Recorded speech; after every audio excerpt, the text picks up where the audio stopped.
오늘 월요일 민수기를 살펴보겠습니다. 제가 오늘부터는 이제 새벽기도 인도회가 있어서 이 방송은 전날 미리 해서 올리는 거니까 여러분들 그렇게 알고 계시면 좋을 것 같습니다. 일단은 우리는 살펴보기를 일단 신해산에서 가데스까지가 10장에서 12장까지고 그리고 13장에서부터 19장까지는 가데스 근처에서 결국은 40년을 보내게 됩니다. 그런데 이제 그 첫 번째가 바로 13장에 있었던 우리가 잘 알고 있는 그 정탐꾼들에 대한 문제였죠. 정탐꾼들을 보내고 임무를 바치고 돌아오고 이제 우리가 토요일날하고 주일날 살펴보지 않았으니까 그러면 토요일날하고 주일날 살펴본 게 뭐냐면 이제 13장의 부정적인 보고를 듣고 14장 1절에 보면 회중이 소리 높여서 이제 통곡했죠. 그리고 아론과 모세와 아론을 원망했고 하는 말이 뭐였냐면 우리가 어, 애굽에서 나왔을 때 이제 다 죽었다. 이 광야에서 죽었으면 좋았을 것이다라고 하는 불평이죠. 뭐 그런 말 우리가 하지 않았습니까? 이제 그런 말들을 하게 되는데 그래서 결국은 그들이 뭐죠? 지휘관을 세우고 애굽으로 돌아가자. 단순히 그냥 원망만 했다는 것은 아닙니다. 그 원망에 따른 행동도 지금 하고 있는 것을 볼 수 있죠.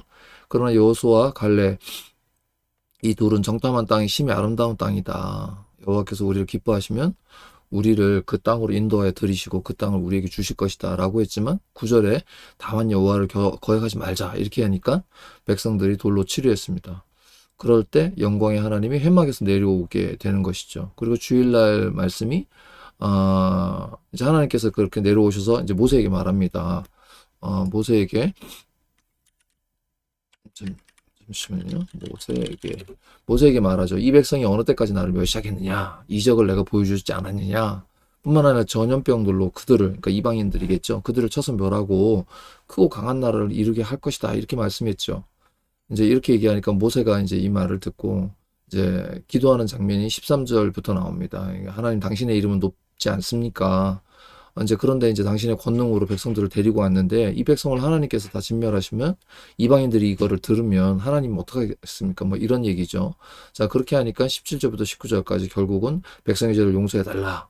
이것은 무엇이냐? 하나님의 그 성품에 의지해서 기도합니다. 그랬더니 애굽에서 지금까지 참고 용서하신 것처럼 뭐 이제 이렇게 하면서 끊임없이 그걸 돌아보고 뭐 나중에 이렇게 말합니다. 10번이나 내가 용서했다. 이제 이런 얘기도 이제 나옵니다. 그러나 20절에 보면 결국 응답으로 사함을 받습니다. 그때 이렇게 말하죠. 10번이나 나를 시험했다. 그리고 22절에 나오는 말이 내 목소리를 청종하지 아니한 그 사람들 결국 가나안 땅을 보지 못한다라는 것입니다. 24절에서는 예외를 갈렙으로만 얘기하고 이제 그 다음에 가서는 이제 여호수아도 같이 얘기를 하는데 어쨌든 그 갈렙에게 대해서는 그 마음이 그들과 달라서 나를 온전히 따랐다.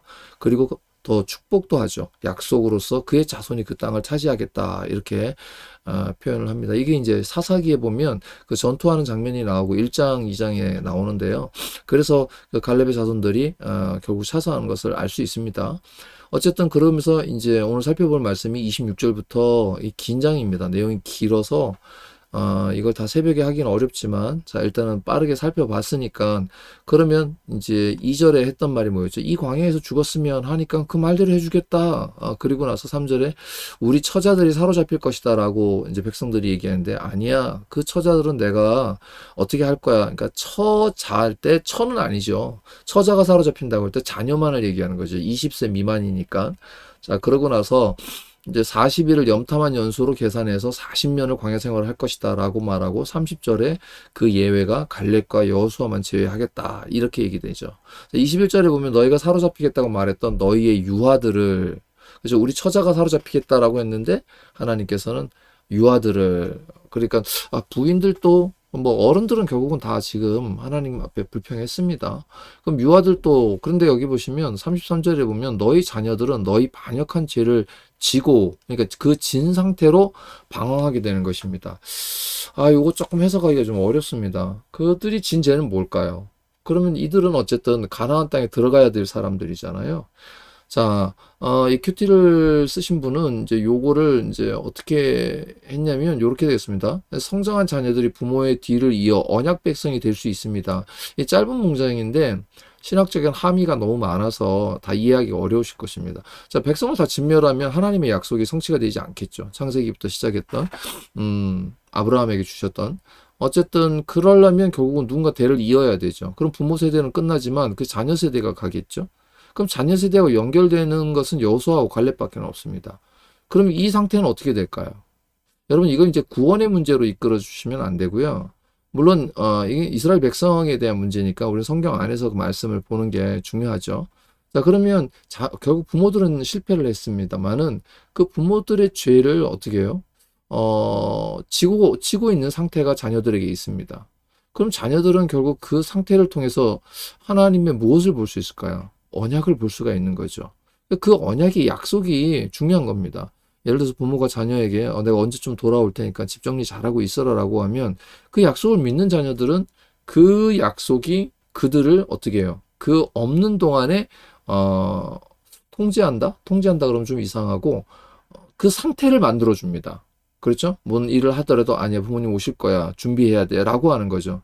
그러니까 예수님께서는 그 슬기로운 5처녀, 10처녀 중에 슬기로운 5처녀를 할 때 같이 기다리고 있었지만 준비하지 않은 상태를 말하는 거죠. 예. 그것처럼 이 자녀들은 그 상태의 죄를 봄으로 인해서 짊어진 상태가 됨으로 인해서 그들의 소망이 누구에게? 하나님의 언약으로 집중할 수 있다라고도 한번 이렇게 신학적인 해석을 좀 해보는 것이죠. 자, 그래서 여기서 중요한 것은 그 자녀들이 결국은 성장하게 되는 것이고, 그러면, 이것은 하나님 편에서의 자비의 형태로, 이해하고 있다. 누구요? 이 큐티를 쓰고 있는 분은. 그래서 그것이 다 그럴까? 그럴 수 있습니다. 그럴 수 있죠. 그러나 좀 더 우리가 좀 다른 해석을 해볼 필요도 좀 있습니다. 어쨌든 간에 하나님은 죄를 혹독히 징계하실 때에도 우리를 향한 자비를 거두지 않는다. 이렇게 표현합니다. 자, 우리를 멸할 목적이 아니라 살릴 목적으로 징계하신다. 결과론적으로 이렇게 얘기를 하는 거죠. 그러나 당시의 백성들은 어떻게 했을까요? 저는 이제 이 말씀에 한번 좀 힘을 실어 봅니다. 여러분, 그 애굽의 종살이가 430년이었습니다. 그리고 나서 이들이 이제 나온 지 얼마 되지 않았습니다. 예. 그 거리가 그렇게 멀지 않았기 때문에 그리고 나서 40년을 그러니까는 불과 나온 지 1년, 2년 안쪽에 지금 이야기인데 그들이 변할 수 있었을까요? 430년 동안 종노릇을 했다면 그 종노릇을 하는 동안 그들에게 있어서 고통은 따랐지만 과연 하나님을 예배할 수 있는 시간이 있었을까요? 이게 무슨 말씀을 드리냐고 싶으냐면 하나님에 대한 지식, 하나님을 아는 것에 대한 것은 모세만큼 있지 않았습니다. 모세는 40년, 그리고 40년 다시 광야 생활을 통해서 그는 하나님을 만났고, 그 하나님이 어떠하신 하나님인가를 알았지만, 결국 백성들은 알 기회가 없었습니다. 그러나 백성들의 눈에는 뭐가 있었습니까? 10번의 재앙이 있었죠. 그리고 그 재앙을 통해서 홍수가 갈라지는 것을 경험했죠. 이런 엄청난 경험들이 이들이 하나님의 누구신가라고 하는 그래서 하나님께서는 말씀하셨던 이 근거 안에서 찾아보면 내가 그런 기적을 보여주었는데도 믿지 못한다라고 말하고 있는 것이죠. 그러니까 여기에서 우리가 근거를 좀 찾아야 합니다. 예수님께서 그 요한복음에 보면 2장에 보면 그 혼인잔치에 참여했죠. 혼인잔치에 참여하시면서 예수님께서 물이 포도주가 변하는 기적을 행하셨습니다. 근데 이것을 통해서 이 기적을 보고 사람들이 믿었습니다. 이게 이제 공간복음서하고의 차이인데 공간복음서에서는 예수님께 나오는 사람들의 믿음을 보시고 네 믿음이 너를 구원했다. 너의 믿음이 뭐 누구를 낫게 했다. 살렸다. 이렇게 되는데 요한복음에서는 그 기적을 통하여 믿음을 유발시킵니다. 그러니까 이들에게 믿음이 유발되지 않았다라는 것을 알 수 있는 것이죠. 여러분 믿음은 우리로 하여금 보지 못하는 것을 보게 하는 것입니다. 그래서 히브리서 11장 1절에 믿음의 가장 큰 특징이 있는데 믿음은 바라게 한다는 것이죠. 소망한다는 것이죠. 뭘 소망하니까? 가나안 땅을 소망하는 눈을 막은 것입니다. 여러분 그러니까 이들은 믿음이 자라지 않은 것이죠. 그러니까 믿음이 없다라고 하는 것은 믿음이 없이는 하나님을 기쁘시게 하지 못한다라고 했던 말을 한번 기억해 보시기 바랍니다. 정말로 그렇지 않습니까? 바로 이들이 믿음이 없으니까 하나님을 이들에게 있어서 하나님은 여러분, 오늘날과 다릅니다. 하나님이 바로 옆에 계시지 않습니까? 임재하고 계시고, 이 광야의 생활이었지만, 하나님과 함께 걸어가고 있는 삶이었습니다. 그런데도 그들은 정말로 하나님을 올바로 볼 기회를 상실했던 것입니다. 정말로 하늘이 준 기회라고 말해야 되지 않습니까? 왜냐하면 하나님께서의 임재가 지금 구름기둥으로 불기둥으로 있는 것을 아시지 않습니까? 자, 어쨌든 간에 이렇게 해서 결국은 두 사람을 제외하고 나머지는 어떻게 됩니까? 뭐 정탐꾼도 사실은 이제 먼저 죽었죠. 자, 그리고 나서 이들은 40년간을 떠돌면서 생활을 하게 되는 것이죠. 그렇게 해서 이들이 자녀가 그런 상황이었다라고 하면 그들은 37절에 보면 그 땅에 대해서 악평한 자들은 결국 여호와 앞에서 재앙으로 죽었다. 근데 이게 죽었고 나면 이제 미완료 형태라서 앞으로 40년 동안 죽어질 상황들을 얘기하고 있다면 살았다라고 하는 것은 이미 완료 동사잖아요. 완료는 뭐죠? 아까 그 10명의 정탐꾼이 죽었잖아요. 거기서 살아난 것입니다. 예, 그렇게 이제 해석이 되는 것이죠. 그러나 이제 이들이 그 다음에 문제가 뭐냐. 그들이 슬퍼하고 첫 번째 점령을 시도합니다. 여기서 이제 문제가 발생하죠. 이게 무슨 얘기죠? 이들이 범죄 사실을 알았지만 그 다음에 하나님 앞에 나아가였어야 하는데 이들에게는 회개가 없었습니다. 이들은 자기 잘못을 알았지만 그 잘못을 알고 돌이키지 못하는 것. 여러분들 그 가장 대표적인 가룟 유다죠. 잘못을 알고 어떻게 했습니까?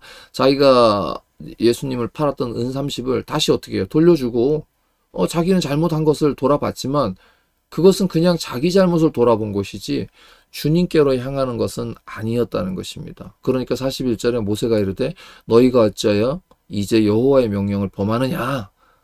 이 일은 형통하지 못한다. 그러니까 너희 중에 계시지 않으니까 올라가지 말라라고 얘기한 거예요. 그러니까 너희들 대적들에게 패할 것이다. 이렇게 말씀을 했는데도 불구하고 이들은 어떻게 해요? 그걸 무시하는 거죠. 여러분, 이 가장 큰 이유는 43절에 보니까 주님의 말씀을 배반했기 때문입니다. 여기 보시면 43절에 보시면 그 칼의 명하라 너희가 여호와를 배반하였으니 여호와께서 너희와 함께 계시지 않는다. 그러니까 여호와를 배반하고 그러니까 여호와께서 함께 계시지 않고 그래서 어떻게 돼요? 44절에 보니까 그래서 그들이 여기 보면 그들이 그래도 이 중요한 이유가 들어가 있는 것입니다. 그래도 그러면 이거는 반드시 그렇게 하겠다라고 하는 의지가 들어가 있는 상태인데요. 그러니까 뭐죠? 고집스럽게 그걸 하는 거죠. 여러분 우리가 하나님 앞에 신앙은 늘 우리의 고집을 꺾는 데 있습니다. 여러분들 우리가 고집이라는 게요. 뭐 나쁜 것만을 했을 때 우리가 꺾인다 그러지 않습니다. 좋은 것도 고집이 있습니다. 그건 우리 스스로가 생각할 때 좋은 것이죠. 중요한 것은 하나님께서 함께 하시느냐가 중요한 거예요. 그러려면 여러분이 하나님을 아셔야 되는 것입니다.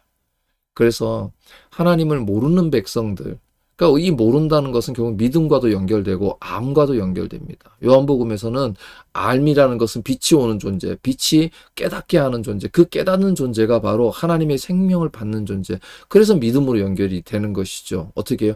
예수가 하나님의 아들이심을 알아야 믿음으로써 어떻게 해요? 영생의 구원에 이르게 되는 것입니다. 여러분 이들은 그것을 몰랐습니다. 그래서 결국은 그들은 미련하게도 전쟁을 하러 올라갔습니다. 그 결과는 어땠습니까? 아말렉인과 산간지대에 거주하고 있는 가나안인이 내려와서 그들을 무찌르고 물리쳤다는 것입니다. 그래서 결국은 어떻게 해요? 호르마까지 이르렀더라. 이게 무슨 얘기냐? 이들이 결국 싸움에서 졌다는 것입니다. 하나님이 함께하지 않는 전쟁.